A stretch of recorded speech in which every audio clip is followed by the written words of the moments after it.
Hello friends! The new Xbox CEO has been saying for a while that Game Pass was too expensive, and now she has finally done something about it. For the first time since the service launched in 2017, if I remember right, the price is actually going down instead of up. In an official blog post, Microsoft announced that starting April 21st, Xbox Game Pass Ultimate is dropping from $29.99 to $22.99 a month, and PC Game Pass is dropping from $16.49 to $13.99 US dollars, of course, with some regional differences. The downside though is that Call of Duty games won't be included in any Game Pass tiers at launch anymore. Instead, they'll be added around a year or so after release. And honestly, that's pretty big deal. It shows that the company finally listened. Game Pass had become one of those subscriptions that was getting harder and harder to justify, because for me the value just didn't really feel there.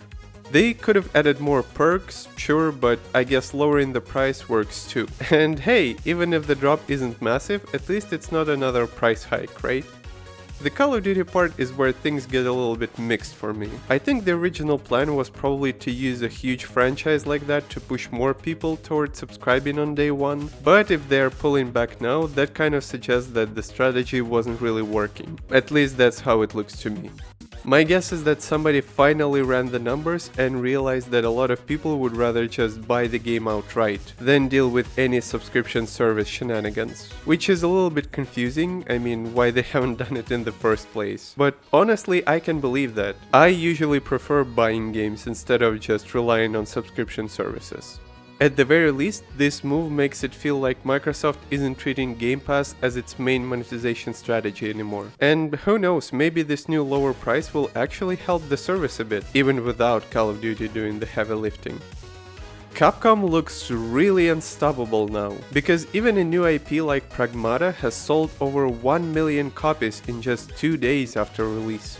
According to the official message from Capcom, the game is doing incredibly well, and that's despite all the skepticism it got when it was first announced, which is kind of crazy when you think about it. This is a brand new IP with basically no built-in fan base, and Capcom says the early momentum came down to two main things. First, the game had a playable demo out for a while, so people were able to try this weird action puzzle mix and get a feel for the setting before the release. Second, it had a big multi-platform launch. That part on its own of course isn't unusual, but what does stand out is that it also got a Switch 2 version, except in Japan and parts of Asia. Usually games like this only get a Switch 2 version later, once the publisher knows whether it's worth the extra investment.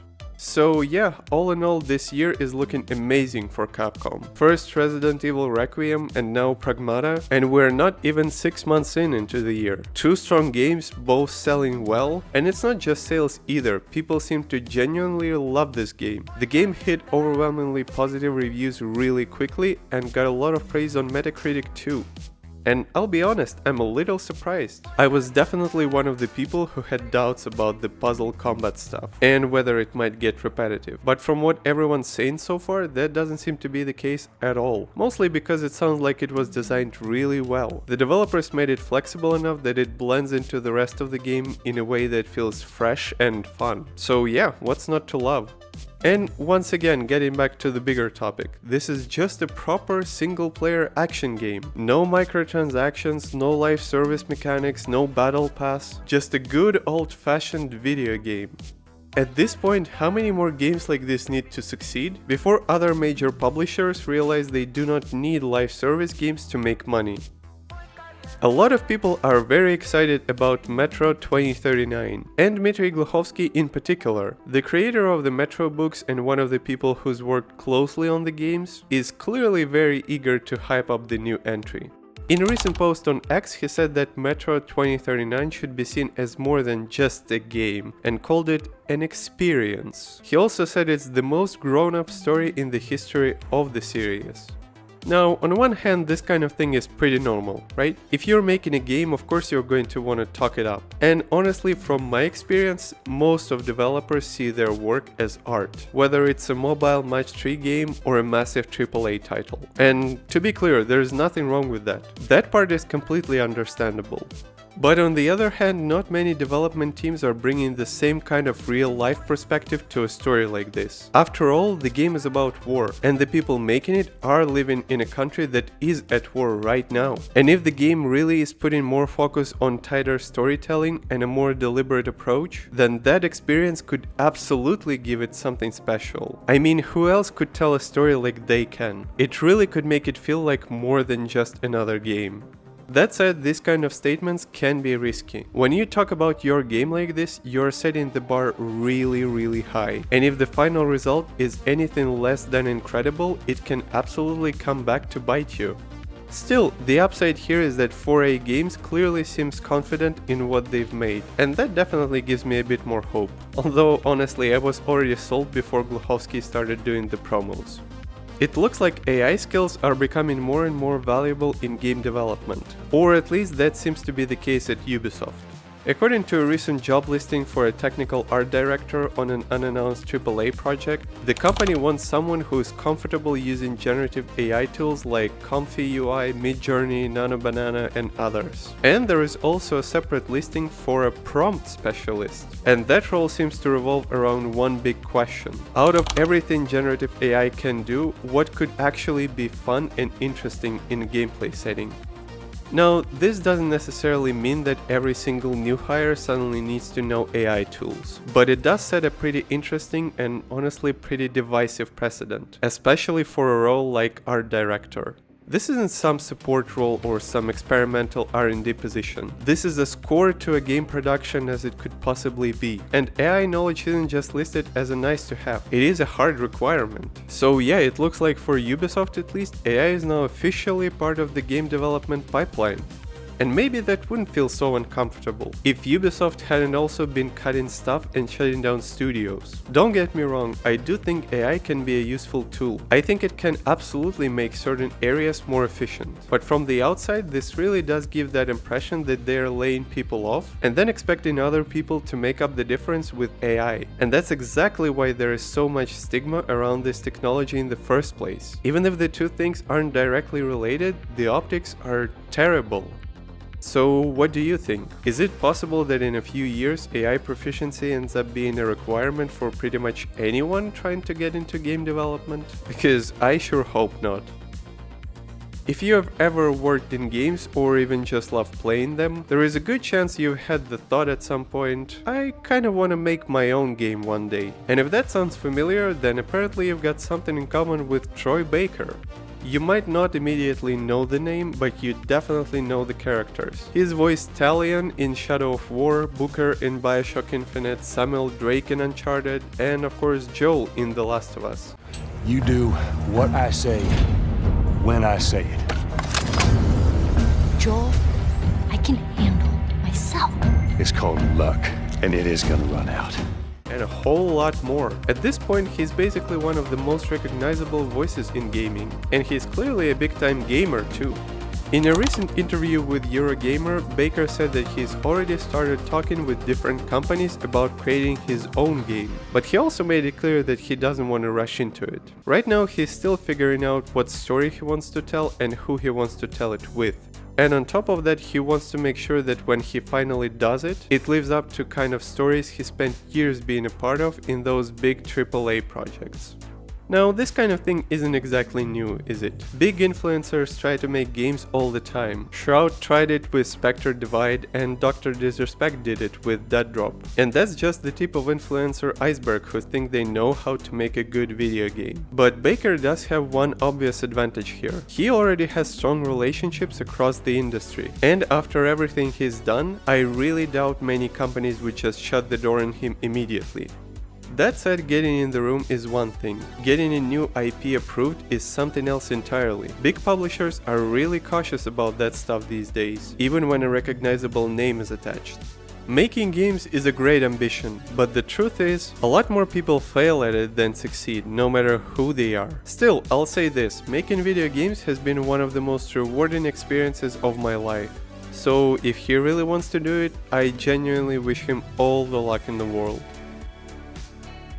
Also, quick thing, if you don't know who I am, my name is Alex, I'm a game producer and I'm here to help you get caught up on everything that's going on in the video game industry. Build a Rocket Boy studio is back in the spotlight again, and once again, it's not for a good reason. This time, the studio is being sued by its own employees. Again. Earlier this year, we talked about how the company's co-CEO allegedly tried to figure out who was sabotaging the game by installing mysterious cybersecurity updates that monitored employee activity. And apparently the staff weren't exactly thrilled about that, so much so that they've now taken legal action. What a shocker, right? According to IGN, the case is now being handled by the IWGB Game Workers Union. They claim the Terramine monitoring software violated data protection laws and things just as basic as employee dignity by recording people inside their own homes without consent. The company reportedly removed the software afterward, but that clearly hasn't made the issue go away. The union also said the studio has one of the most toxic workplace cultures they've ever seen, and honestly, secrecy and paranoia are not exactly the ingredients you want in a healthy studio environment. This is also apparently the second legal case hanging over the company right now. The same union had already sued them over one of the mass layoffs that they handled last summer, claiming unlawful blacklisting, detriment, and a failure to carry out collective consultation.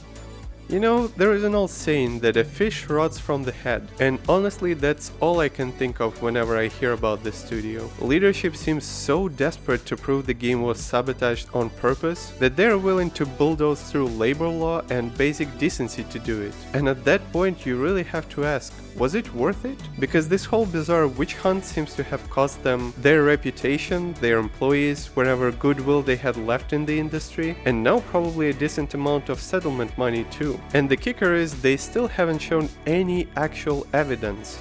I probably shouldn't laugh, but I can't help imagining the CEO getting hit with yet another lawsuit and just sitting there like, looks like I miscalculated, but where? You know how The Last of Us is built around Ellie being the one person who's immune to the cordyceps virus? Well, apparently that wasn't always the plan. According to a former Naughty Dog Lightning artist who recently appeared in the Kiwi Talks podcast, Neil Druckmann's original idea involved more immune people existing in that world. Apparently during development of the first game there was even talk about a whole community of immunes. The idea supposedly was to tell a broader story with multiple characters and maybe build on that in the future games. Now, obviously that was over a decade ago and Naughty Dog could have changed the direction 100 times since then. Still, it's a really interesting idea, but also a risky one. One of the main reasons the first game works so well is because of how much weight is placed on Ellie. Joel is basically choosing to sacrifice humanity's future to save his surrogate daughter. If you introduce the idea that there are actually lots of immune people out there, that changes the whole emotional and moral weight of that decision. And honestly, it kind of weakens the foundation the story has been built on for years. At least for right now, everybody still wants Ellie to be the only one who's immune. So yeah, I think this is a really cool bit of behind the scenes information, but probably nothing more than that. It doesn't really feel like proof that the series is heading in that direction now. And to be fair, we still don't know if the series is going anywhere at this point, so yeah. But a man can hope, right? And that's all I have for you guys today. Let me know what do you think about Xbox price change. If you played it already, share your thoughts on Pragmata. And if you think Naughty Dog should introduce more immunes. As usual, if you want to know more, all links are down below. And of course, clicking the like button helps this channel a lot and I personally highly appreciate it. Thank you all for making it this far. And with that, Alex is signing off for today. Cheers!